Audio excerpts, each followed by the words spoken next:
vedare tinokuchingamidzai zvekare kune chimwe chirongwa pano paZim Facebook Secrets and Confessions. Tadzoka zvekare nemamwe mamessages. Rekidzai tibva tapinda mumamessages edu atadzoka takakubatirai. Message yedu yekutanga yakamira sekudai so: hanzi makadi zvenyu mukoma, ndinokumbirawo kuti munge muchindiposterawo nyaya yangu makavikawo chitupa changu. Ndauyawo pano ndine confession yangu iyo yandiinayo. Confession yangu mukoma yakamira sekudai so: ndinoda kureururawo kuti ndiri mudzimai uye zvekare ndine makore 21 years ekuberekwa. Kuzonosvika ndichizoroorwa nemurume wangu hakusi kunzi ndinomuda nerunako rwangu rwose urwo rwandiinarwo. Ndikadai ndakatoroorwa zvangu nevarume avo vandainge ndichifambidzana navo, vamwe varume vane mari mukoma, zvekuti murume wandigere naye kana mukamuona mukamutarisa munokwanisa kuseka zvenyu. Haatomborina kana chatombori nacho, asi ndakangotofonerwa neumwe uyo akati initiator tichiri kuchikoro. I can't say his name or my relationship with that person, but I was initiated when I was still in high school. Ndikabva ndachizoudzwa kuti kana nguva yako yakwana yekuti unge uchizoroorwa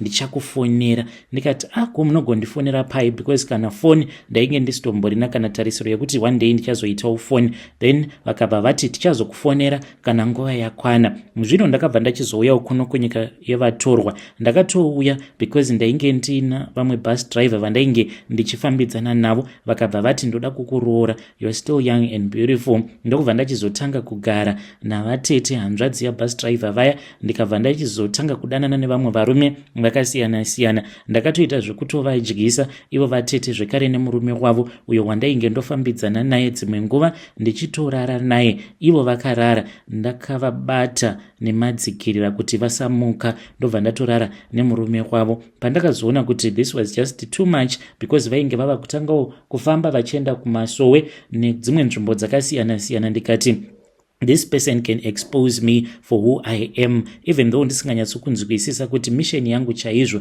imbori mission yei pasi panapa pezuva. Chandinongoziva chete ndechekuti ndiri musikana akaumbwa uye zvekare ndakanaka, ende varume vazhinji vanotoshuvira kuda kuva neni, kutopinda neni musvitsa tsvene chaiyo, kutondiroora, not zvekungojola chete.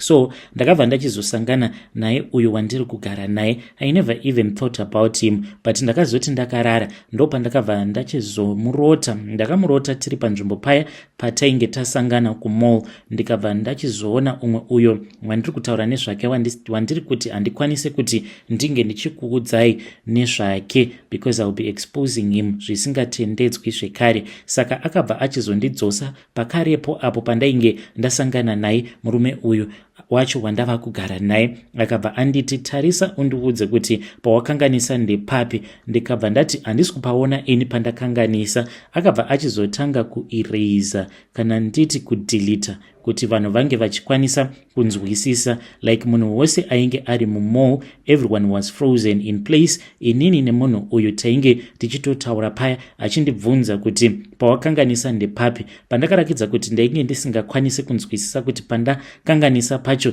ndepapi, ndopaakabva atanga kudelita vanhu vose vainge vari mumall. Kukabva kwachizosara inini naye nemurume uyu wacho wandiri kugara naye. Ainge akatobata chiplastic bag chake achitobvawo kubasa, akapfeka mazworksuit. That is why ndisina kana kumbogara ndakamupa attention. So akabva achizonditi pane munhu uyu ndipo pawameka mistake, because ndo pane destiny yako. Kubva uchizvarwa you were destined for this person. Ndo zvauri kufanira kuti unge uchizoita. Unofanira kuti unge uchimutsvaka munhu uyu. Iniwo kuside kwangu ndichaita zvinoita kuti unge uchizokwanisa kukasika wasangana naye munhu uyu, because your time is limited. Unofanira kuti unge uchizotova naye. Ndikabva ndati ehoi, ndokubva ndapfugama ndikanamata. Vakandibata musoro wangu, ndokubva ndatopepuka paya. Ndikatoona kutoti it was a dream and a vision. Ndakabva ndachizotanga kurotesewa nzvimbo idzo dzaanowanzokufambira. Then nerimwe zuva ndakangoudzwa kuti enda kuspa izvezvi muone zvenyu mukoma.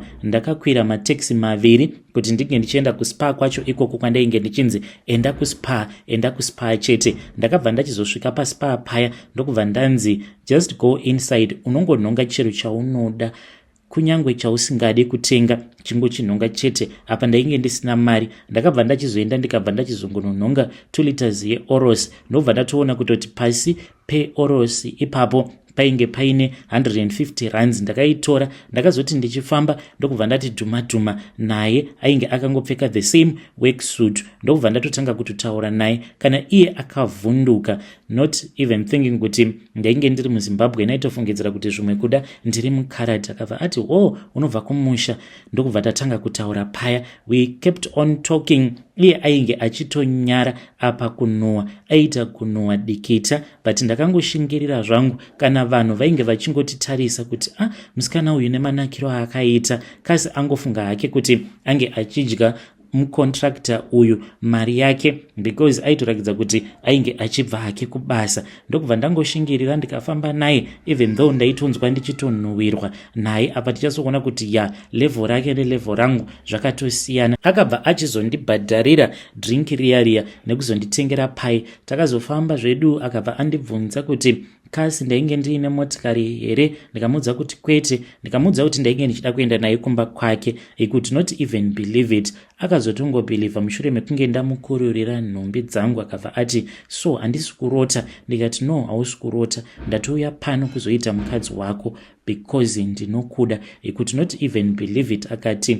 tarira uone zvandiri, tarira uone macho mandinogara, because at that time ainge achiri kugara mune chimwe chimukuku. Apa chimubhedha chacho chaita kunhuhwa mukomanashi, asi ndakashingirira semunhu ari pamission. Ndakabva ndachizopiwa mari neumwe womuSouth African uyo wandakangosangana naye ndichienda kunotenga chingwa. The following day murume aenda kubasa. Akabva anditi ndatumwa kuti ndige ndichizokupa mari iyi. Ndakabva ndachizodzokera kumba because mari iyo yainge yakawanda. Ndikabva ndaverenga mari iyi, ndikabva ndaona kuti mari yacho yainge iri 28,000. Ndikabva ndanzi mari iyoyo ndaifanira kuti ndige ndichizoishandisa. Ndikabva ndatsvaka imba. Ndakatsvaka imba mukomanashi, ndikamutevera kubasa. Akati achichaisa ainge ava kutozvibhiga vamwe vake vachiti mukadzi wako akanaka. Ndokubva ndabva naye kubasa kwake takananga kunoko kwatiri kugara kuma-apartments. So ndakanzi kana mari yacho yapera kuchauya zvekare umwe munhu achauya kuzondipa mari. Saka the reason as to why I am with this man I do not even know, but ndakangonzi ndo pane destiny yangu pari zvino. I'm still waiting for further instructions.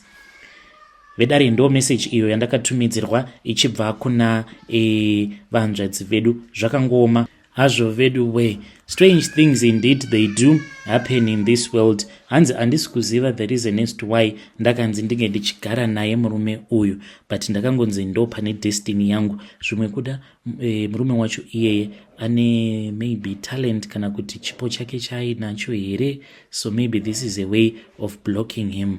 Strange things indeed they do happen in this world. Regedzei tibva taenda panyedu inotevera. Nyedu inotevera yakamira sekudai so. Hanzi makadi zvenyu mukoma, ndinokumbirawo kuti munge muchindiposterawo nyaya yangu makaviga chitupa changu. Ininiwo ndakanoitwa operation yekukudza magadziko angu due to peer pressure.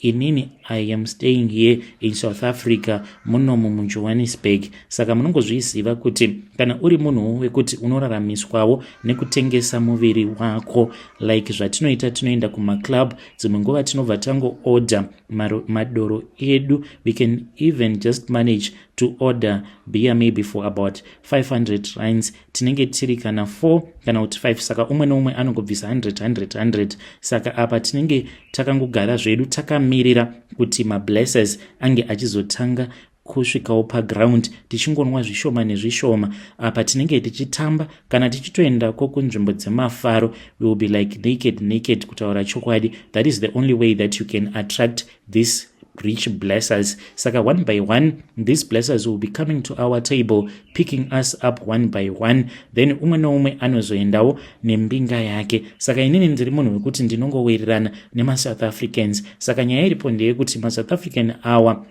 andinowirirana nawo, naturally they are gifted, vanhu vekuti vanenge vatori nemacaves and everything. Saka inini womukomanashi, even though ndiine like a big body but ndainge ndisina like my caves, ndakabva ndachizoudzwa neumwe wangu akanditi iwewe kuti unge uchizokasika kuwana macustomers because ndoona kuti you are struggling a lot. Zviri nani kuti unge uchienda onokudzwawo magadziko. Ndakambotanga ndichambozama kunwa mapiritsi akasiyana-siyana, but ndainge ndichida zvinhu zvinoita nekukasika. I then went mukomanashe kuWindhoek uko kwandakazonosangana nevamwe doctor vanoita ma-illegal operations acho iwawo. Ndakaitwa operation yacho iyoyo ndokubva ndachizokudzwa magadziko nema-hips uye zvekare neyavanoti breast reduction, because mazamu angu ainge akati kurei, zvikabva zvanzi dzimwe nguva ndo zvinokonzeresa kuti munhu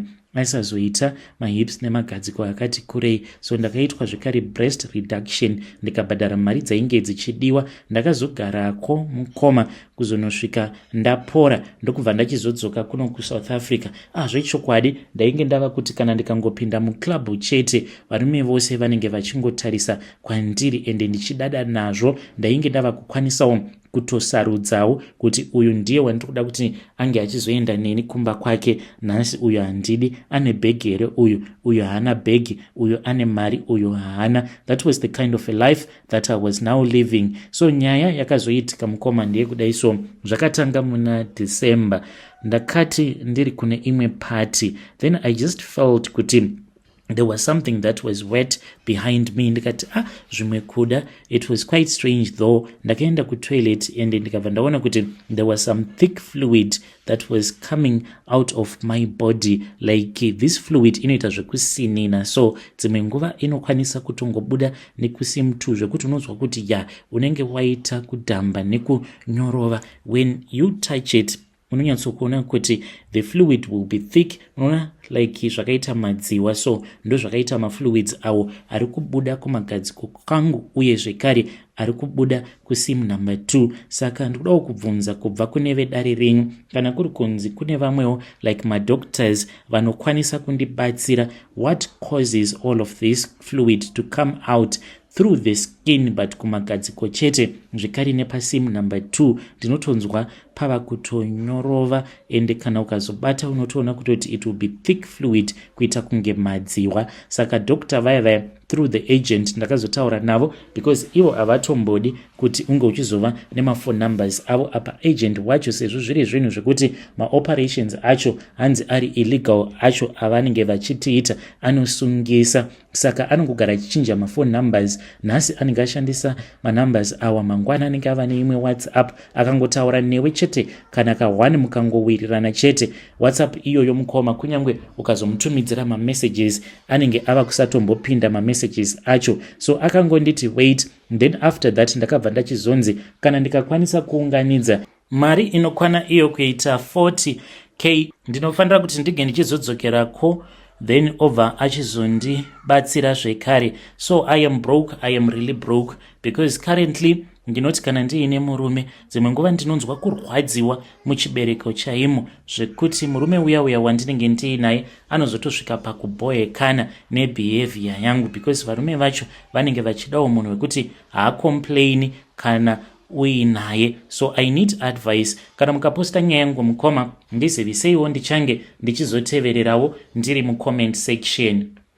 Vedare ndo message iyo yandakatumidzirwa ichibva kuna vanzvadzi vedu. Ngatizamei kuti tinge tichitaura navo vanzvadzi vedu ava mucomment section. Strange things indeed they do happen in this world. Rekedzai tibva taenda panyedu inotevera. Nyedu inotevera yakamera sekudai. So hanzi makadi zvenyu mukoma, ndinokumbirawo kuti munge muchindiposterawo nyaya yangu nakavigawo chitupa changu. Ndauyawo pano ndiine confession yangu iyo yandiinayo mukoma. Ininiwo ndinoita basa rekudriver, saka ndakabva ndachizosangana nevamwe vakomana ava vakatouya apo pandainge ndakapaka chipickup icho chandinoshandisa chekubasa. So I deliver frozen items, ingava iri nyama kana kuti zvimwewo zvakangosiyana-siyana, but in and around town. Vakabva vati ivo vanopota vachiwana kopa, vakabva vati motikari iyi yakaita seyako ine cold storage haiwanzo kusechwa pama roadblocks, ende sezvo motikari iyi iri motikari yekuti inenge ichingodeliver mutown imomo, hanzi tinokupa kopa,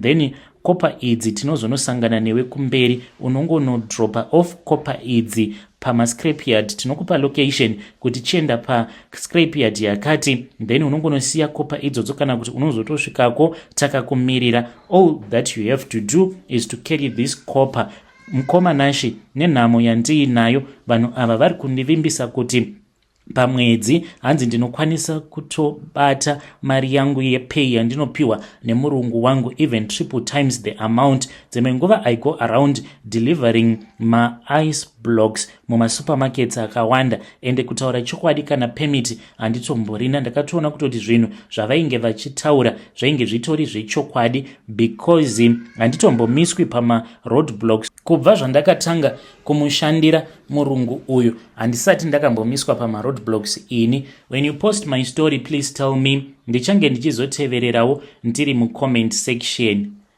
Hei vedare, ndo message iyo yandakatumidzirwa ichibva kuna mukoma vedu avo. Zvakangooma hazvo vedu we, ngatizamei kuti tinge tichitaura navo mukoma vedu ava mucomment section.